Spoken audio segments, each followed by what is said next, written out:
मेरी सासू माँ को मरे हुए 6 महीने हो चुके थे और मेरे ससुर जी बहुत अकेले रहने लगे थे। वो बहुत ज़्यादा दुखी रहते थे और उनका किसी भी काम में मन नहीं लगता था। थोड़े दिनों बाद मैंने नोटिस किया कि वो मुझे बड़ी अजीब नज़रों से देखते थे। मैं उनके इस व्यवहार से बहुत परेशान हो चुकी थी। फिर एक दिन मैंने सोचा कि अगर मैं ही ससुर जी को खुश कर दूं तो घर की बात घर में ही रहेगी और किसी को पता भी नहीं चलेगा। और इसीलिए मैंने एक दिन ससुर जी के साथ हेलो दोस्तों, स्वागत है आप सभी का हमारी एक और रोमांचक कहानी में। उम्मीद करती हूँ आपको ये कहानी बेहद पसंद आएगी। मेरा नाम अनीता है और मेरी उम्र 26 साल है। मैं एक शादीशुदा औरत हूँ। मेरे पति का नाम विकास है और वो एक प्राइवेट कंपनी में नौकरी करते हैं। हमारी शादी को लगभग 4 साल हो गए हैं, लेकिन अभी तक हमारे कोई भी बच्चा नहीं हुआ है। हमारे परिवार में मैं, मेरे पति और मेरे सास ससुर रहते हैं। हम सब अपनी ज़िंदगी में बहुत खुश थे और सब एक दूसरे के साथ बहुत ही हंसी खुशी से रहते थे। पर अचानक हमारी खुशियों को किसी की बुरी नज़र लग गई। दरअसल हुआ ये था कि मेरी सासू माँ एक एक्सीडेंट में मर चुकी थी, जिस वजह से हमारे पूरे घर में शोक की लहर छा गई थी।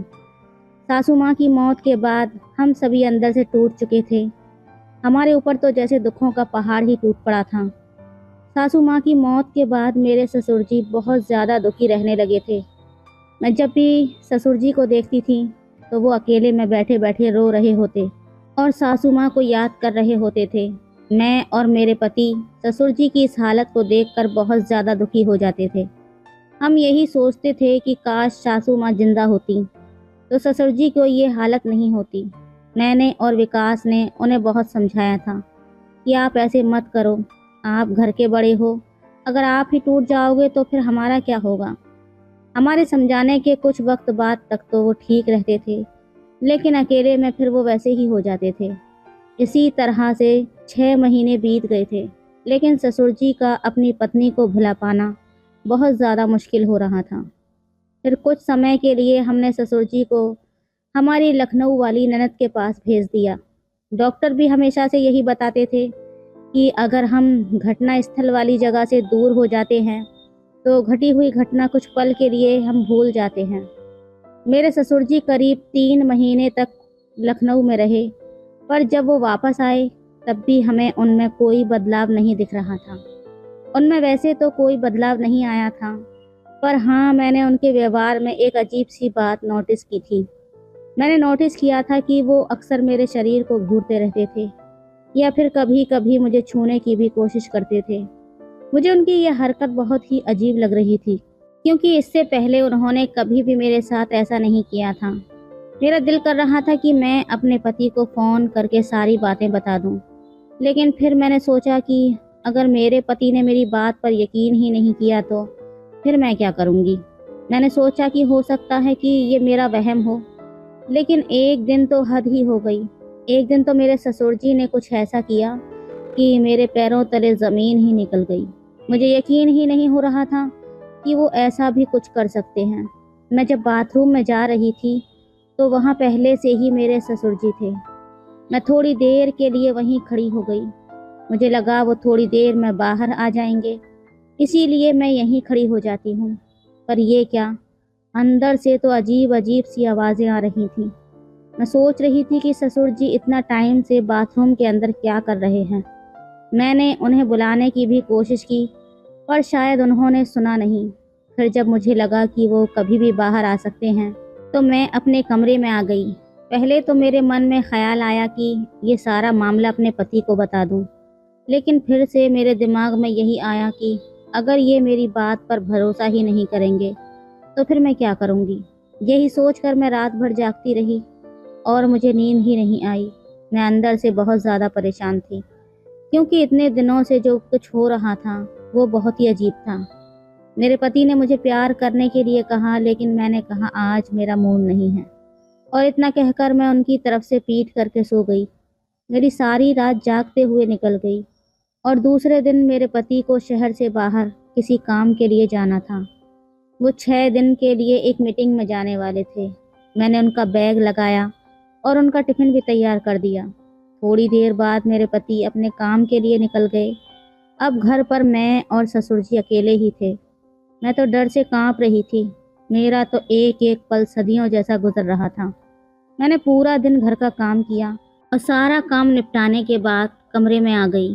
पिछली रात को मुझे नींद नहीं आने के कारण अब नींद ने अपना डेरा डालना शुरू कर दिया था। नींद के मारे मेरी आंखें अपने आप बंद हो रही थीं। दिन के 5 बज रहे थे। मुझे पता ही नहीं चला कि कब मेरी आंखें बंद हो गईं और मैं गहरी नींद में चली गई। मैं वैसे तो साड़ी ही पहनती हूँ, लेकिन कुछ दिनों से ज़्यादा गर्मी होने के कारण मैं शलवार कमीज़ ही पहन रही थी। मेरा पूरा शरीर पसीने से शराबोर हो चुका था और मैं अपने कमरे में आकर पंखे के नीचे लेटी हुई थी।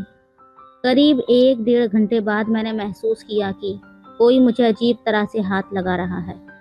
पहले तो मुझे लगा कि शायद मैं कोई सपना देख रही हूँ और सपने में मैं अपने पति के साथ हूँ।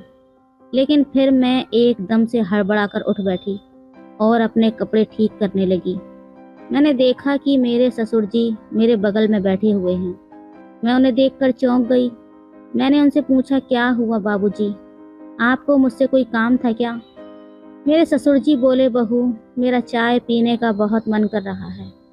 मैंने तुम्हें बहुत बार आवाज़ें लगाईं, पर शायद तुमने सुना ही नहीं, इसलिए मैं खुद ही तुम्हारे कमरे में आ गया। यहाँ मैंने देखा कि तुम आराम से सोई हुई हो, तो मैंने सोचा कि सोई हुई बहू को क्यों उठाना, मैं खुद ही चाय बना लेता हूँ। पर इतने में तुम जाग गईं। इन शब्दों में ससुर जी ने अपनी सफाई दी तो मैं झट से बेड से नीचे उतरी। मेरा दिल जोर जोर से धड़क रहा था। मैंने अपना दुपट्टा अपने सर पर लेकर कहा, बाबूजी आप अपने कमरे में जाइए, मैं वहीं पर चाय लेकर आती हूँ। मेरा इतना कहने से उनका दिल टूट गया था। फिर वो अपने कमरे में चले गए। करीब 15-20 मिनट बाद मैं उनके कमरे में एक कप चाय लेकर गई। मैं उनके कमरे में गई तो मैंने अंदर जाकर देखा कि ससुर जी अपने कमरे में बैठकर रो रहे थे। मैंने पूछा, क्या हुआ बाबूजी? आप रो क्यों रहे हो? कोई दिक्कत है क्या? अगर आपकी तबीयत खराब है तो मैं तुरंत डॉक्टर को फ़ोन कर दूं? वो बोले, नहीं बहू, ऐसा कुछ नहीं है। बस आज मुझे तेरी सासू माँ की बहुत याद आ रही है। मुझे आज उसकी बहुत कमी खल रही है। जब से वो चली गई है तब से मुझे समझ ही नहीं आता है कि मैं किससे अपने मन की बातें कहूँ। मैं भी एक इंसान हूँ और मेरी भी कुछ ख्वाहिशें हैं। मेरा भी दिल करता है कि मैं अपने दिल की सारी बातें किसी से कहूँ। अब मैं बच्ची तो नहीं थी जो मैं उनके इशारे को ना समझूं। मैं समझ रही थी कि वो किस बारे में बात कर रहे हैं। फिर भी मैं उनके पास गई और मैंने उनसे कहा, बाबूजी, आप चिंता मत कीजिए, सब ठीक हो जाएगा। और अगर आपको कोई बात करनी हुआ करे तो आप मुझसे कर लिया करो। मेरा इतना कहना ही था कि उन्होंने मुझे गले लगाकर रोना शुरू कर दिया। मुझे तो बड़ा ही अजीब लग रहा था और मेरे मन में तरह तरह के ख्याल आ रहे थे, पर फिर भी मुझे उन पर बहुत दया आ रही थी। और ससुर जी की इतनी उम्र भी हो चुकी थी कि हम उनकी दोबारा शादी भी नहीं करा सकते थे। अगर हम उनकी दूसरी शादी करा भी देंगे तो हम किसी को मुंह दिखाने के लायक भी नहीं रहेंगे। हमें समाज से बर्खास्त कर दिया जाएगा। इससे तो बेहतर यही है कि घर पर ही ये समस्या का कोई हल निकाला जाए। एक बार तो मेरे मन में आया कि अगर मैं ही ससुर जी को खुश कर दूं तो किसी को पता भी नहीं चलेगा और घर की बात घर में ही रहेगी। मैंने दिल पर पत्थर रखकर उनका न्योता मन ही मन कबूल कर लिया था। फिर मैंने उन्हें नहाने को कहा और उनके कपड़े वगैरह निकाल कर उनको दे दिए। थोड़ी देर बाद वो नहाकर वापस आ गए। उन्होंने बनियान और नीचे टॉवल धोती की तरह लपेटा हुआ था। वो मुझे देखकर थोड़ा सा मुस्कुराए और मैं भी उनकी इस हरकत से हल्का सा मुस्कुरा पड़ी थी। फिर अगले दिन जब मैं सुबह की चाय देने उनके कमरे में गई तो मैंने देखा कि वो शायद तौलिए को लपेटकर ही सो गए थे। मैंने हल्के से दरवाजे को धक्का दिया तो दरवाज़ा पहले से ही खुला हुआ था और ससुर जी बनियान पहनकर सो रहे थे। उनकी इस हरकत से मुझे गुस्सा तो बहुत आया, लेकिन मैंने उनसे कुछ कहा नहीं और चाय देकर वापस किचन में आ गई। करीब 1 डेढ़ घंटे बाद वो किचन में आए और मुझसे बोले, बहू, ज़रा तेल गुनगुना करके मेरे कमरे में ले आओ और मेरे सर और बदन की मालिश कर दो। इस बार मुझे उनकी ख़राब नीयत पहले ही पता चल गई थी। और मेरे पास कोई सबूत नहीं था।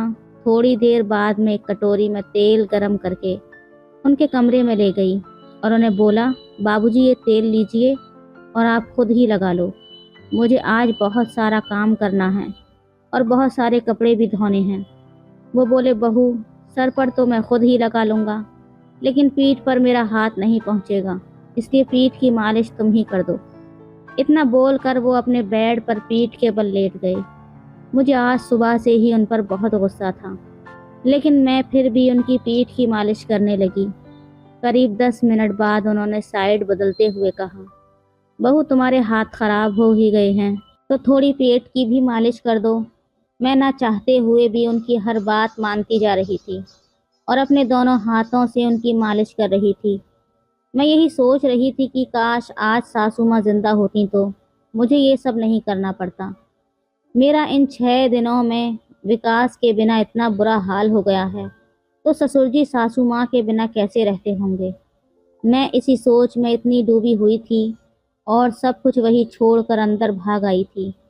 थोड़ी देर बाद ससुर जी भी मेरे कमरे में आ गए और बोले, क्या हुआ बहू, तुम सब कुछ छोड़कर यहाँ क्यों चली आई? क्या तुम्हें विकास की याद आ रही है? क्या तुम्हारा उसके बिना दिल नहीं लग रहा है?